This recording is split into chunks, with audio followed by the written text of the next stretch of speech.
Hello everyone and welcome to India at glance. आज हम article 3 of the constitution of India से start कर रहे हैं। Basically article 3 deals with the formation of new states. Bharat संघ में अगर किसी भी नए राज्य का इंट्रोडक्शन करना है, कोई भी नया राज्य बनाना है, तो उससे रिलेटेड जो कानून होंगे वो आर्टिकल 3 के अंडर आएंगे। ठीक है।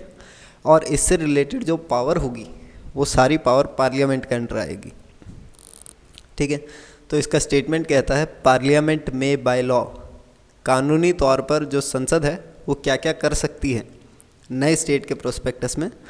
तो पहली चीज़ जो कर सकती है वो कर सकती है form a new state by separation of territories from any state. ठीक है। किसी भी स्टेट से या किसी भी स्टेट का डिवीज़न करके या उसका सेपरेशन ऑफ टेरिटरीज़ के फॉर्मेट में कोई नए राज्य बनाए जा सकते हैं, उसमें कोई दिक्कत नहीं है। और बाय यूनाइटिंग टू और मोर स्टेट्स, दो या दो से ज़्यादा स्टेट्स को मिला के एक स्टेट बनाया जा सकता है, वो भी ठीक है। और पार्ट्स ऑफ द स्टेट, और by uniting any territory to the part of any state, मतलब किसी भी लैंड मास को, किसी भी टेरिटरी को किसी स्टेट के साथ जोड़ के एक नए स्टेट के तौर पे देखा जा सकता है, वहाँ तक भी चीज़ ठीक है।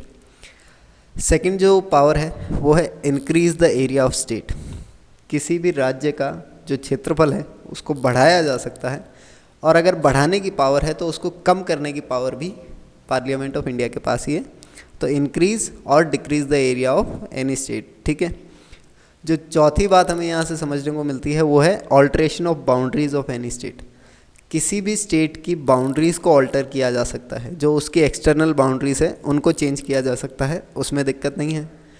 पांचवी चीज़ कि alter the name of any state, किसी भी स्टेट का नाम बदला जा सकता है, उसमें भी कोई इशू नहीं है।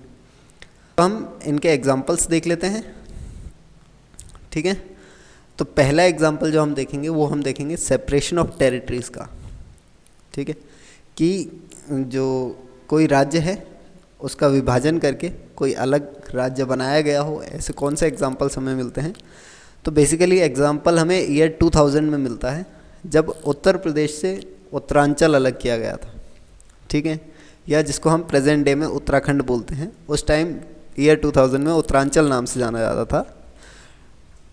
आफ्टर 2006 उत्तराखंड कर दिया गया, वो एक अलग चीज़ है, वो बाद में देखेंगे। उसके अलावा ईयर 2000 में ही बिहार से झारखंड को अलग किया गया था। ठीक है। मध्य प्रदेश से छत्तीसगढ़ को अलग किया गया था, और अभी रिसेंट में 2014 में तेलंगाना अलग किया गया, किससे? आंध्र प्रदेश से। ठीक है। दूसरा एग्जांपल जो हमें मिलता है मर्जर ऑफ टेरिटरीज़। ठीक है। दो टेरिटरीज़ हैं, दो लैंड मासेस हैं, उनको मिला के एक के तौर पे देखा गया हो, ऐसा एग्जांपल हमें मिलता है merger of union territory bill 2019। तो 2019 में मर्जर बिल आया दो यूनियन टेरिटरीज़ का। किसका? पहला दादर और नगर हवेली, दूसरा दमन एंड दीव। इन दोनों को मर्ज करके एक यूनियन टेरिटरी बनाने का डिसीजन लिया गया, और उसका नाम कर दिया गया Dadar Nagar Haveli and Daman and Diu. ठीक है। तो ये 2019 का हमारा मर्जर का एग्जाम्पल मिल जाता है। थर्ड एग्जाम्पल हमें ऑल्ट्रेशन ऑफ नेम का मिलता है, जो हमने अभी रिसेंट बात की थी, उत्तराखंड एंड उत्तरांचल। तो ईयर 2000 में जब उत्तर प्रदेश से एक राज्य अलग किया गया, सेपरेट किया गया, तो उसका नाम निकल के आया उत्तरांचल। ठीक है। लेकिन अगस्त 2006, 6 साल बाद ही उसका नाम बदल के कर दिया गया उत्तराखंड। ठीक है। अब चौथा एग्जाम्पल जो हमें देखने को मिलता है वो अल्ट्रेशन ऑफ बाउंड्रीज़ का मिलता है। अल्ट्रेशन ऑफ बाउंड्रीज़ में हमने अभी रिसेंट में 31 अक्टूबर 2019 जम्मू कश्मीर का केस देखा था, जहां जम्मू कश्मीर एक स्टेट हुआ करता था, उसको दो यूनियन टेरिटरीज़ में डिवाइड कर दिया गया, उसकी बाउंड्रीज़ को सेपरेट कर दिया गया। तो हमने उसको दो यूनियन टेरिटरीज़ बनी, जम्मू एंड कश्मीर, और दूसरी बनी लद्दाख। ठीक है।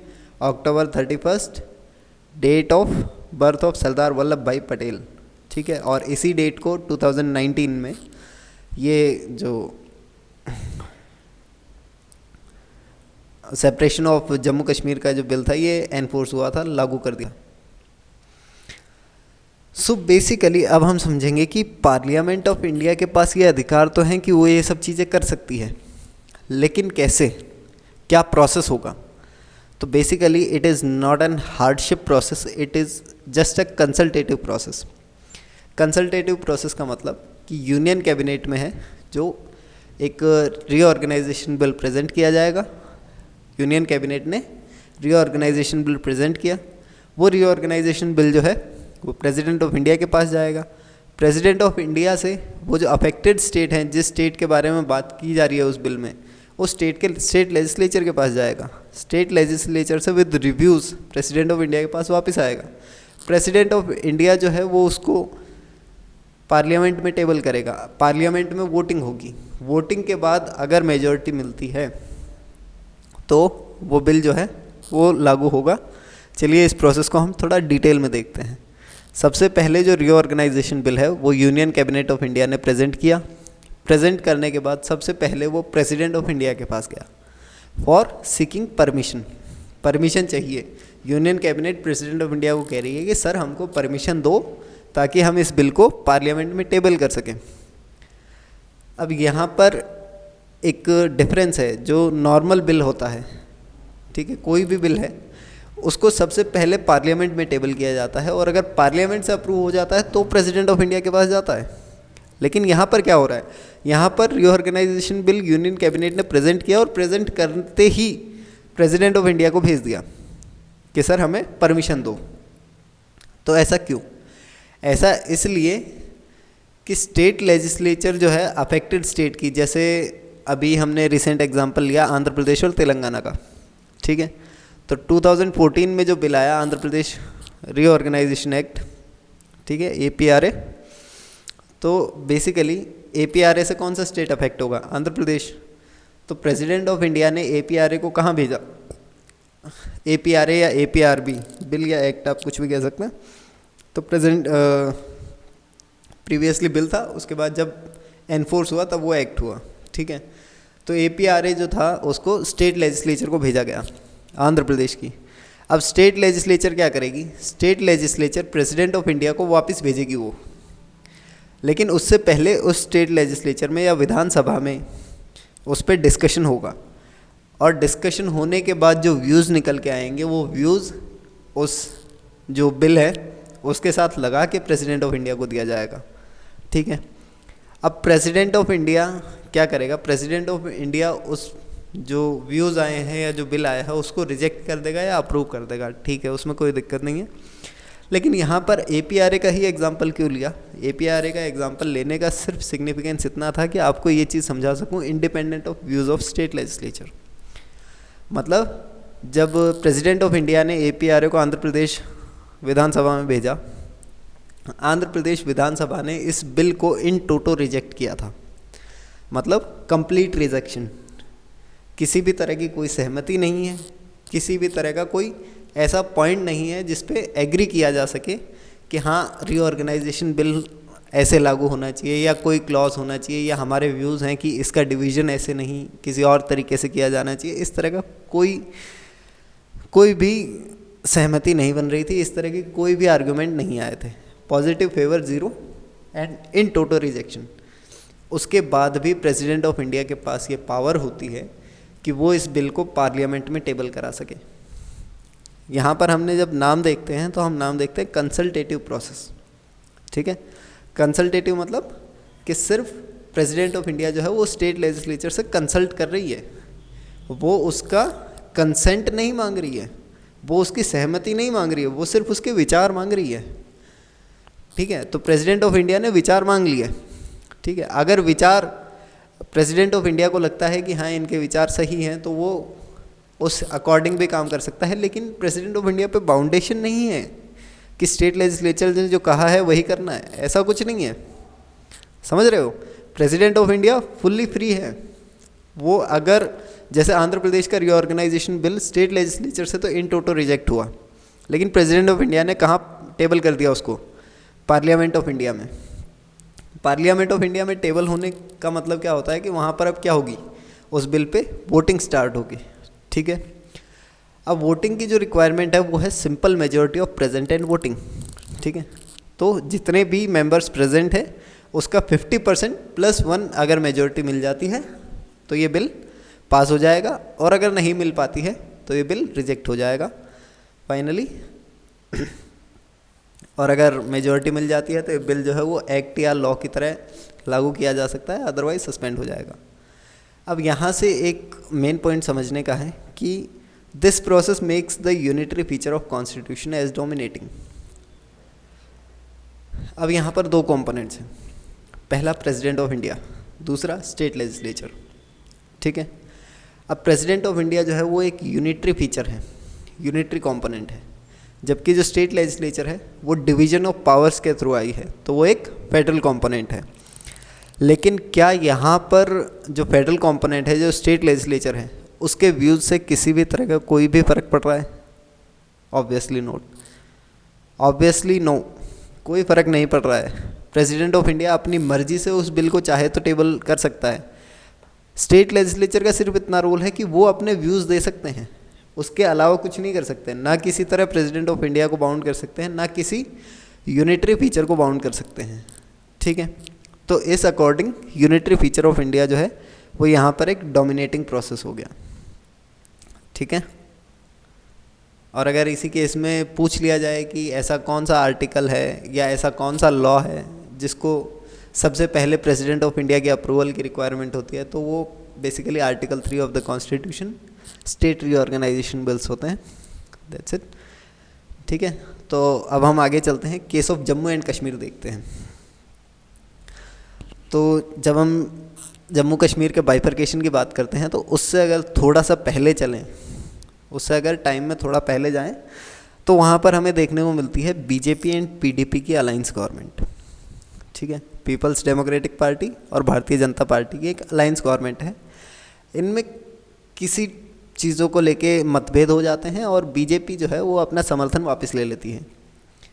तो अब जो है वो जम्मू कश्मीर की जो स्टेट लेजिस्लेचर है उसकी सिचुएशन ऐसी है कि कोई भी पार्टी मेजॉरिटी में नहीं है, ठीक है। कोई भी पार्टी इस प्रोसेस में नहीं आ पा रही है कि वो गवर्नमेंट बना पाए, ठीक है। अगर ऐसा है कि वहाँ गवर्नमेंट नहीं बन पा रही है तो वहाँ क्या होगा? प्रेसिडेंट गवर्नर रूल लागू हो जाएगा, ठीक है। लेकिन गवर्नर रूल का मैक्सिमम टेन्योर जो है वो 6 महीने का होता है। 6 महीने के अंदर अंदर गवर्नर रूल जो है जो 6 महीने चल रहा है, उस 6 महीने के अंदर अंदर किसी भी पार्टी को अपनी मेजॉरिटी एस्टेब्लिश करनी होती है और उस टाइम पे स्टेट लेजिस्लेचर में पार्टिसिपेट करना होता है। लेकिन जम्मू कश्मीर में ऐसा नहीं हुआ। जम्मू कश्मीर में कोई भी पार्टी मेजॉरिटी एस्टेब्लिश नहीं कर पाई और वहाँ पर जो स्टेट लेजिस्लेचर है वो बन ही नहीं पाई उस टाइम पर, ठीक है। 6 महीने निकल गए। 6 महीने निकलने के बाद गवर्नर रूल को एक्सटेंड नहीं किया जा सकता, लेकिन गवर्नर रूल के बदले वहाँ पर डायरेक्टली प्रेसिडेंट रूल आ जाता है आर्टिकल 356 से, ठीक है। अब जैसे गवर्नर रूल होता है वैसे ही प्रेसिडेंट रूल भी होता है, ठीक है। प्रेसिडेंट रूल का मैक्सिमम टेन्योर जो होता है वो 3 साल का होता है, ठीक है। तो बेसिकली जैसे गवर्नर रूल एक टेम्परेरी पीरियड था, टेम्परेरी रूल था, वैसे ही प्रेसिडेंट रूल भी एक टेम्परेरी रूल होता है, ठीक है। अब एक चीज़ समझने की है कि अगर किसी भी स्टेट में स्टेट लेजिस्लेचर नहीं बन पा रही है, मेजॉरिटी नहीं है, गवर्नमेंट फॉर्म नहीं हो पा रही है, किसी भी रीज़न से वहाँ पर स्टेट लेजिस्लेचर अगर नहीं है, काम नहीं कर रही है, तो उस केस में क्या उस स्टेट के लिए कोई डिसीज़न लिया ही नहीं जाएगा? या अगर लिया जाएगा तो वो कहाँ पर वोटिंग होगी उस चीज़ के लिए, कहाँ पर इन फेवर या इन अगेंस्ट के जो पॉइंट्स हैं उनको डिस्कस किया जाएगा, ऐसी कौन सी जगह है? तो बेसिकली अगर किसी भी स्टेट में स्टेट लेजिस्लेचर नहीं है और उसका जो कोई अगर डिसीज़न लेना है तो वहाँ पर जो पार्लियामेंट ऑफ इंडिया है वो उस स्टेट की स्टेट लेजिस्लेचर की तरह काम करती है और जो भी उस स्टेट लेजिस्लेचर में डिस्कशन होना होता है वो सारा पार्लियामेंट ऑफ इंडिया में होता है, ठीक है।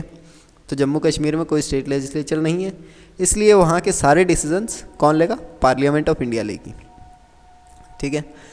अब प्रेसिडेंट रूल में आर्टिकल 370 को भी हटा दिया गया।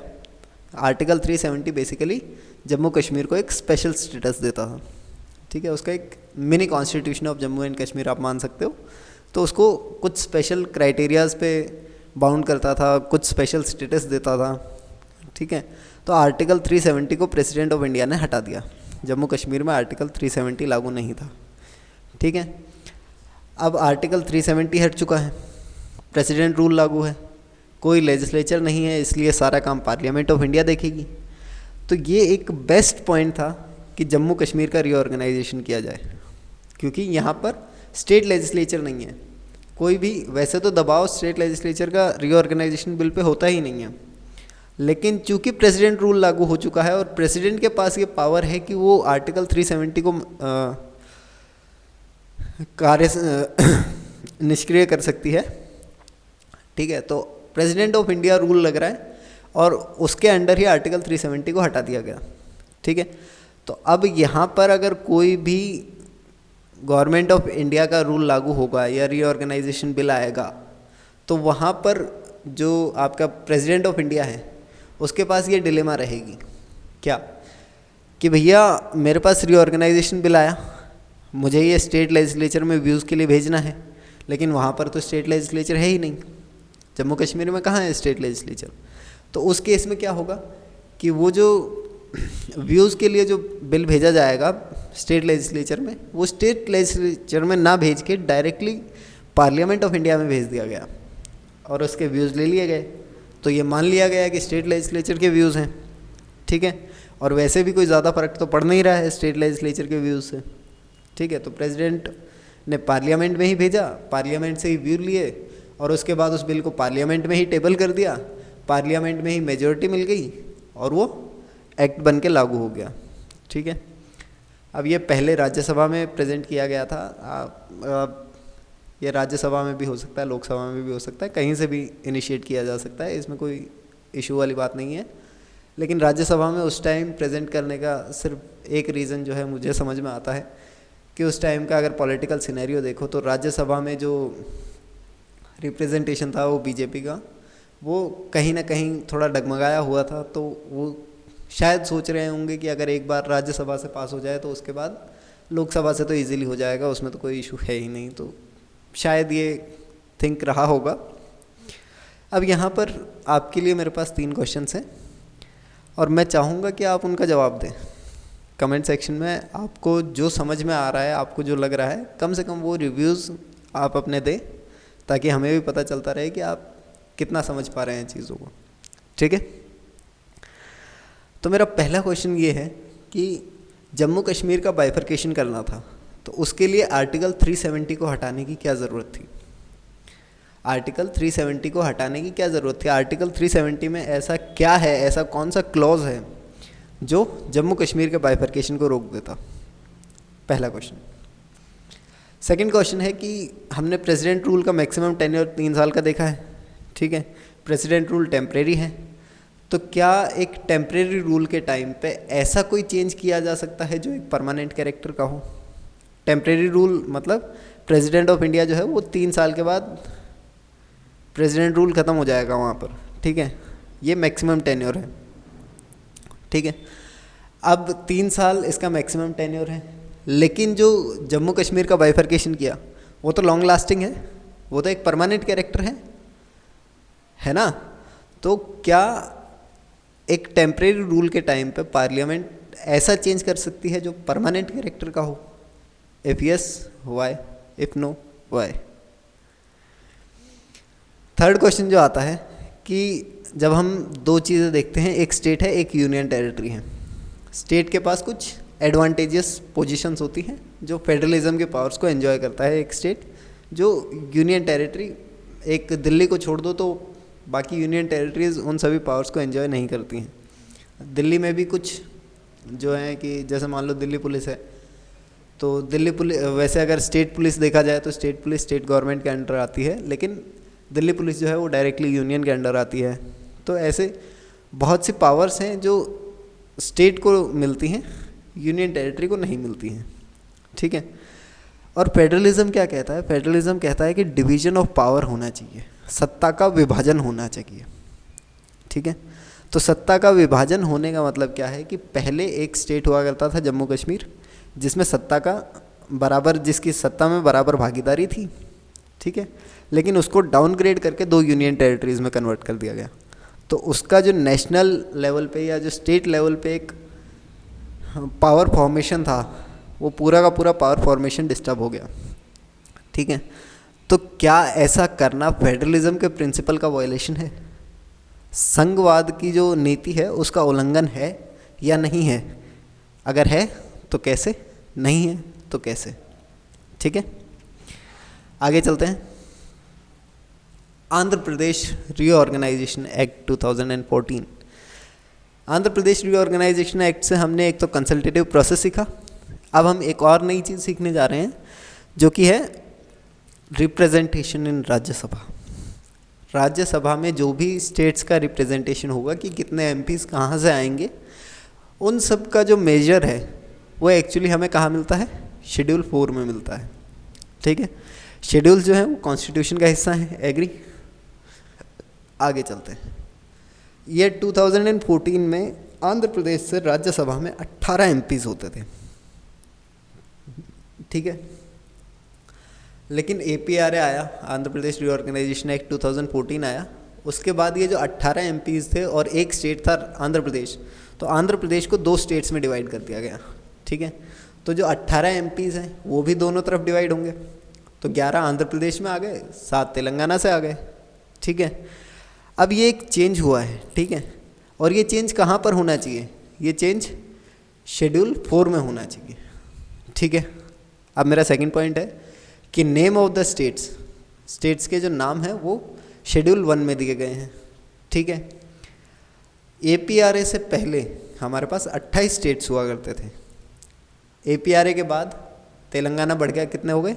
29 स्टेट्स हो गए, 29 स्टेट्स हो गए। तो एक नया स्टेट जो इंट्रोड्यूस हुआ उसको हमें शेड्यूल 1 में जो है वो इंक्लूड करना पड़ेगा। तो बेसिकली हमें शेड्यूल 1 को चेंज करना पड़ेगा। ठीक है, अब यहाँ पर एक डाउट ये निकल के आता है कि जो रीऑर्गेनाइजेशन बिल्स हैं ये एक्चुअली में सिंपल मेजॉरिटी से पास हुए हैं। ठीक है, हमने कंसल्टेटिव प्रोसेस में देखा था कि यहाँ पर simple majority of present and voting की रिक्वायरमेंट होती है। तो जो भी रीऑर्गेनाइजेशन एक्ट है, स्टेट रीऑर्गेनाइजेशन एक्ट, वो सारे सिंपल मेजॉरिटी से पास हुए हैं। ठीक है, और उसके बाद हमें शेड्यूल 1 और शेड्यूल 4 में चेंज करना पड़ रहा है। तो बेसिकली क्या हो रहा है? कॉन्स्टिट्यूशन में चेंज हो रहा है। कॉन्स्टिट्यूशन में चेंज को हम टेक्निकल लैंग्वेज में बोलते हैं कॉन्स्टिट्यूशन अमेंड हो रहा है। ठीक है, बदलाव किया जा रहा है। और कॉन्स्टिट्यूशन को अमेंड करने के लिए जो बिल्स आते हैं वो सारे बिल्स स्पेशल मेजॉरिटी की रिक्वायरमेंट रखते हैं। ठीक है, वहाँ पर 2/3 ऑफ टोटल की मतलब 2/3 ऑफ प्रेजेंट इन वोटिंग की आपकी मेजॉरिटी की रिक्वायरमेंट होती है।